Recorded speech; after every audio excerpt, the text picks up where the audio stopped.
The framing sentiment of this morning's talk from me is that policy is an artifact. Doesn't last forever. Do you still remember the literacy hour? Some do, some, it's possible that some people might never have heard of it. So from that point of view then, what is of lasting value is our own professionalism and our professional knowledge. And I shall approach all the things that I have to say this morning with that point of view in mind. So first thing to say then is, what of EAL in the 2014 National Curriculum English? Well, what you're seeing is the sum total of the official statements. Microsoft word count tells me it's 94 words. And that's about 1 million pupils in the system. So that tells you the size of our task and the magnitude of our kind of responsibility to put things perhaps in a better shape. And as you see, nowhere in these two clauses we see any evidence of concrete suggestion, ideas, proposals as to what to do, but rather a series of statements about things that we probably know a lot about, and some sort of aspirational statement about teacher must also take account of the needs of the pupils whose first language is not English. And I suspect I don't have to say any more in front of you today on this. So remind ourselves quickly, what are we talking about? Well, we're talking about national curriculum. The extent to which it's going to be applied, I think, of course, is a little bit uncertain at the moment with all the exemptions and opting out possibilities by various kinds of schools. But even so, as an artifact, as an idea, it sort of tells us the climate against which we work. Well, EAL pupils in the mainstream curriculum are meant to be entitled to the same kind of learning opportunities. But the curriculum itself, because it is modeled on effectively a kind of putative mainstream that we don't know what effectively is made up of, but it certainly doesn't take account of the kind of diverse student body that we are working with and their needs. So just to quickly remind ourselves, we are talking about a whole bunch of people who are British young people who are born in the local community, who might have had different kinds of early years experiences in different languages and so on, and they may remain, as it were, in need of certain kind of support for the sake of a better term, academic English. These used to be called, in some sort of Orwellian kind of official speak, advanced bilingual learners. All that it means is they've been in need for a long time, that's all. So not very advanced in that sense. Then there are those who are new arrivals, and we have many, many of those, particularly in many urban areas, but increasingly in the more kind of, as it were, agricultural areas of work where migrants are working on the kind of farms and so on. And then there are those people who are moving in and out of the UK because we have now got this situation where within the EU, skilled labour is highly mobile, and they may be here a couple of years for possibly high-speed 2 or Terminal 7 or whatever it is we're talking about, and they'll move on and come back and so on. So we have a whole range of people in our midst who are broadly, as it were, labelled as EAL, but they have very, very diverse needs. So what of it then? Well, EAL in the national curriculum is a matter of navigation for us. Firstly, as professionals, we need to actually question almost every single clause in the statement. I'll show you a little bit of that in a moment. We need to make informed professional judgments as to what to do because the kind of inclusive statements that we've seen a few minutes ago actually, theoretically, could give us the scope to interpret, we have to take account of their needs, for example. But above all, we must find the right fit between what is stated and what we can do and what the pupils need. So just to pick up on an issue raised by Simon, Key Stage 1 phonics. Well, personally, as, if you like, an educational linguist, I do see, as it were, phonics to have a particular role to play in language development, but we need to be thinking about specifically what kind of contribution would something like phonics make to EAL pupils. So these are some of the questions that I would ask. Okay? So does phonics-based decoding help learners of EAL comprehend content meaning? So let's just suppose you teach me to, let's say the word English. But if actually I have very little notion of what English is in the curriculum, then I would pass any phonics test if English is in it, but it may not say anything about my understanding, my comprehension of English. And it would go, you know, in every which way with EAL learners at different stages of the learning. And is the learning of phonics by itself a sufficient condition for development of reading and literacy more generally? Well, I guess if you're talking about the ability to, as it were, convert what you see on the page in the form of a string of letters into some sort of sound, then yes, it would. But beyond that, it would be a question for your professional judgment in situ with specific types of learners to see to what extent the ability to make the sounds is the same as the ability to read and to be able to then convert that into wider literacy practices. And can EAL learners read with comprehension without correct phonics knowledge? The reason why I asked the question is in response to a particular clause in the Key Stage 1-2 document, page 20, and I'll read to you, okay? It's in relation to phonics. It says, pupils should respond speedily with the correct sound to graphemes, meaning letters or groups of letters, for all 40 plus phonemes, including, where appropriate, alternative sounds for graphemes. Okay, which sounds reasonable, you know, in a normal run of things, but think about this. You look at a couple of words on a page. One word is S-I-T. Another word is S-E-A-T. So you have sit and seat, right? Most of us, when we are kind of reading, we might subvocalize if necessary, and we might make those sounds if we are proficient. But there are others that's proficient in the sense of mother tongue-like performance. But what if you are from a particular language background whereby long and short vowels might not be differentiated in exactly the same way as it would be in something called, let's just say, Southeast England English, okay, or Liverpudlian English, whatever. So it raises the issue of what is correct. And if, for example, I'm that person and I see on the page sit, I understand that word, but when I say it, I don't say it in any different way than when I read the next word where it says sit. So I keep saying sit when I mean seat and sit. It has not affected my understanding because I actually know what it means. So all of this then raises very fundamental, profound questions for EAL teachers. Because unless we have that kind of penetration into these kind of statements, we might easily, walk on past and without knowing, gosh, what are the impact for, our pedagogy. So with all of that in mind, with the proviso that we actually think that phonics could be of use for certain types of learners, then we must ask the question, who or which group or which type of EAL learners and users would benefit from this kind of knowledge, and then tailor our pedagogic action accordingly. And here it is, another passage. Well, you can see I've been reading. I probably learned my phonics very well when I was young. I can read quite well, but the thing though is the more you read, the more you find that every clause might be a problem. So if you just catch your eye over that first, this is from the Key Stage 3 and 4 document. Okay?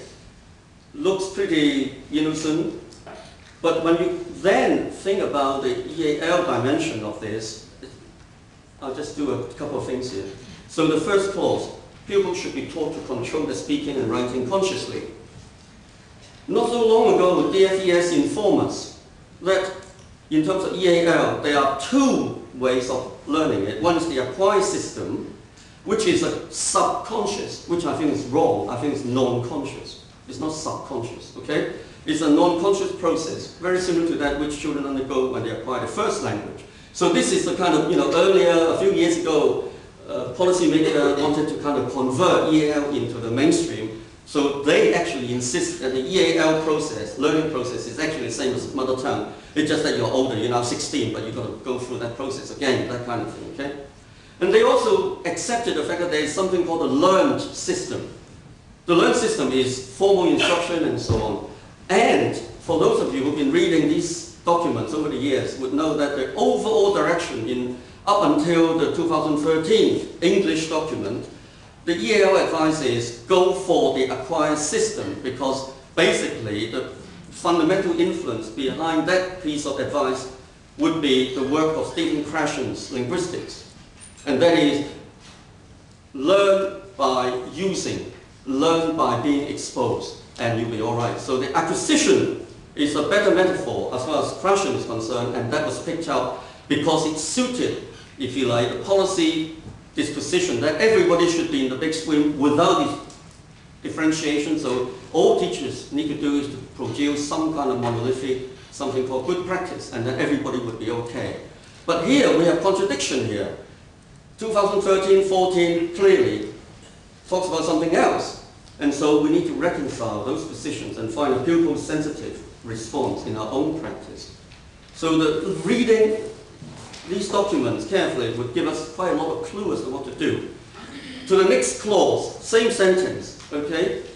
It goes on to say, understand why sentences are constructed as they are and to use standard English. Well, the why is interesting. If you want to really deal with why as a teacher with EAL pupils, you end up teaching etymology and the history of grammar. That's why. Whereas if you want to help them to learn to work with the rules to form correct sentences, as Simon pointed out, that's how. So these are fundamental, as it were, I think, rather kind of rough and ready treatment of a subject. From the point of view of English, and I suppose Simon here has said enough about this, it really doesn't make sense to teach the history of grammar or etymology of words. From the point of view of EAL, it makes even less sense because it isn't anything to do with learning to use English to do functional things and to learn to read for enjoyment and so on. So learning how may make more sense, and that could be one interpretation. And then to use standard English. Control the speaking and writing. Standard English, speaking. Well, EAL pupils, as we all know, have a much wider linguistic repertoire than, for example, monolingual children.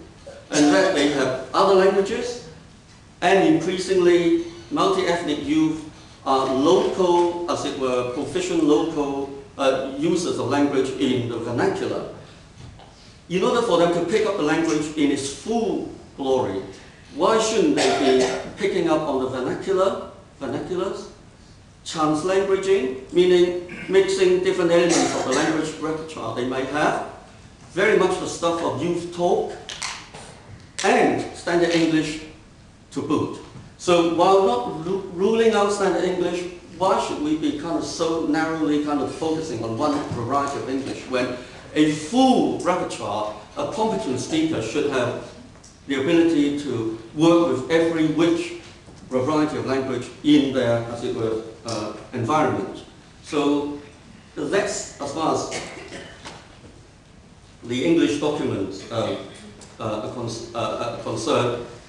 The story. Almost every single sentence clause you read, if you look deep, you'll find problems for EAL. And I think it would be an interesting exercise for all of us to go away and kind of have a go at this and see what we come up with, okay? I've just made a little start, that's all. I now want to turn away from the 2014 curriculum, but go back to something more basic in relation to EAL teaching. And this has been building up for the last 20 years.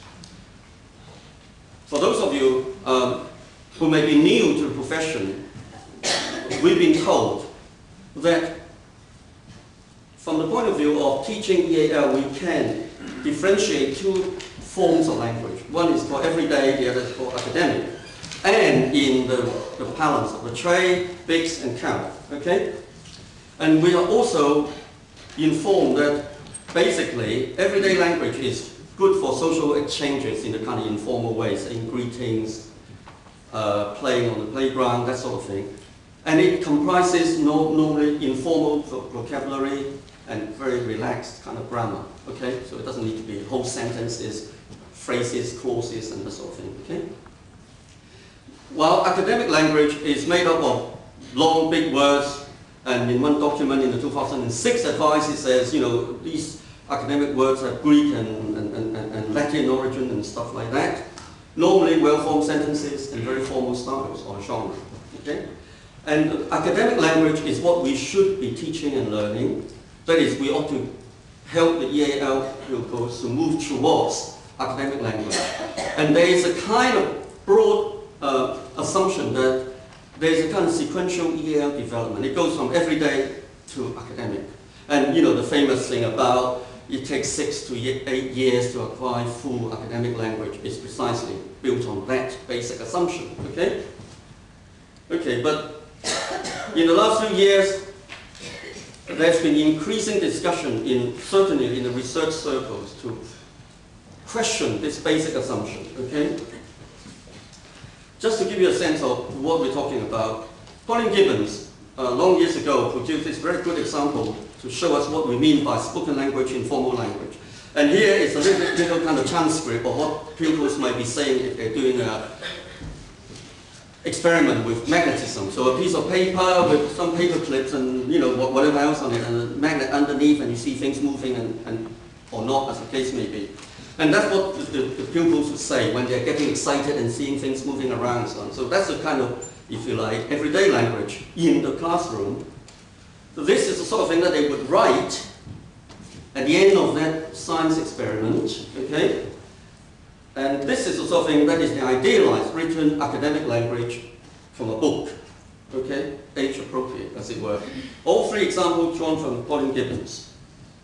Fine. So that makes kind of sense as a set of examples. But the question is everyday language or BICS easy to understand? Well, the accumulating evidence now from recent research and a lot of researchers both here and in the US, in North America, are beginning to question this fundamental assumption. Is it? Well, I don't know. I suspect not. Here's a piece of work that I did, quite recently. A little bit of data. I'll give you the background of it, okay? We won't have time to go through the whole transcript. But what it is it's a Key Stage 3 maths lesson in London. The focal child is from a Kurdish background. About 4 years into English, fluent in the everyday sense, okay? She can get around the school and do all sorts of things, okay. This is the middle of a maths lesson. They've been working on median and mode. Well, for those of you who might have forgotten your maths, don't worry, I'll try to make sense of it, okay? Basically, she doesn't have any problem with working out median, because she knows that if you have two numbers in the middle, you can add them up, divide it by 2, and you get it, okay, in an array of numbers. So the teacher, at this point, switches over to mode, and she sort of says, this is 29, okay? What if you have 2 7s and 2 8s? Then what would your mode be? Student says 7.5. She's reverting back to median in her mind, okay? She didn't quite hear those words properly, the mode, for example, word. Teacher then comes back, says, not if all the rest of the numbers were appearing only once missed. Some other pupil interrupted, okay? But the focal pupil says, yeah, what's going on here? Teacher repeats, line 36.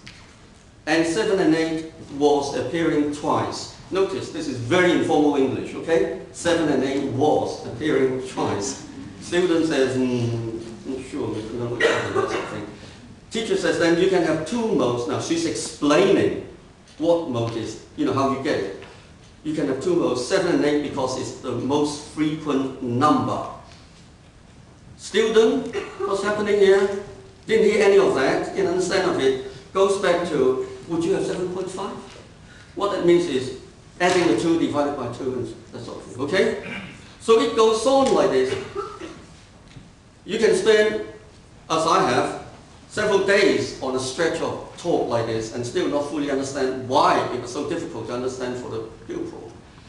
Enough this morning to notice that if you look at that piece of language, it's very, very everyday, informal type of language other than those mathematical concept words like mode and so on, okay? The official academic language is this. This is from the DFES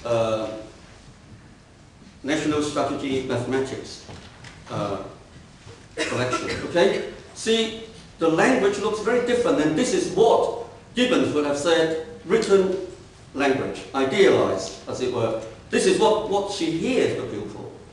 Did she understand it? Well, if you go down to line round about 48, 49, okay? The teacher picked up the note that the student didn't get it. So she embarked on another go at it, right? 49. If I gave you a set of numbers there, 1, 2, 3, 3, and on the sound recording, I thought that she was actually writing it on or pointing it on page, so there's a kind of multimodality involved, contextualized. So the student's attention was drawn to these the array of numbers, 1, 2, 3, 3, 4, 8, 9, da, da, da. So what's the mode there, she says? You've got 1, 2, 3, 8s and 1, 2, 3, 7s, isn't it? Another bit of informal language, right? Student says, yeah. So the mode will be 7 and 8. The teacher's giving the answer. Now this is guidance, right? If you know your Vygotsky, there's a lot going on here. 54. Student says 7 and 8. Teacher says 7 and 8. Students at this point, after about 1.5 minutes or something of that kind, got exhausted. Says, okay. So you have 2 modes, okay? Okay, yeah. Leave me alone, basically. If you're interested in a full account and full analysis of this, email me, I'll send you a paper, okay? So the formal language is like that. That's the thing that the pupil got. Yet, it's everyday language, but it deals with a very serious bit of content knowledge. The language itself, while looking deceptively simple, is far from easy to understand. I might even argue that actually if the pupil had a moment to learn this, maybe it might help a little bit, because that kind of, the flurry of conversation in a rapid kind of turnover of you say this, I say that, and you say this, very difficult to cognitively handle, okay? So everyday language is not necessarily easier to understand.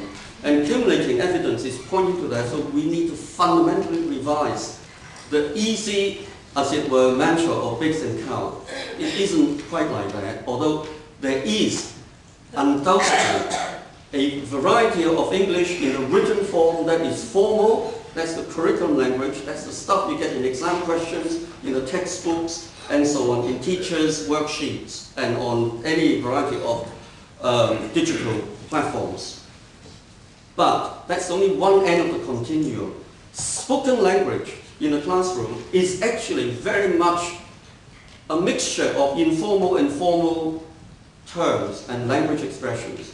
But the meaning is likely to be very complex if you're teaching something that's new to the student. And from that point of view then, it may be better for us from here on, until we have a better sense of theorizing, and efforts are being made in this direction now by a number of colleagues that I know, to conceptualize language as a continuum between spoken and written. And the curriculum variety of the written tends to be more formal in the old money camp. But the other side of it is, in the spoken variety in the classroom, it's also sometimes difficult to understand, although the formal aspects of the language might appear to be simple and easy, but the meaning is always difficult if the student's not with you. So there may be a need to actually find ways of understanding that. And of course, we know we have tricks that we've developed over years, and sometimes they work very well, using visuals and that sort of thing. And we have several colleagues in the audience that I can see who are experts in this, and I'm sure you all have a sense of what I'm talking about. So fundamentally then, informal language is an integral part of classroom language. Teachers should really feel free to use informal English in talk where appropriate, and help pupils to use formal spoken or written English where necessary, but do not sort of speak in standard formal English consciously. Speaking consciously is very difficult. It only works occasionally when, when one is standing in front of other people, like what I'm doing right now. But most of the time, we don't speak consciously, okay? So achieving understanding is really the key concern for EAL teachers, and the language thing maps onto that. Understanding is really fundamentally the key. So if you think about the student in the little transcript that I showed you, she sort of understood the forms of language, like, miss, I need to answer you. Is it 7.5? But she actually didn't understand the conceptual content of the, if you like, very easy to understand words in the informal everyday language. So I guess I'm running out of time, so basically what I'm trying to say is English is part of EAL, but EAL is more than English. And that is, for us to do EAL work effectively, we need to go beyond what is stipulated in the English curriculum. And to say this, of course, is to go against the grain, but nevertheless, we have our daily reality of having to work with pupils. So there's nothing wrong with kind of being a bit adventurous. So thank you.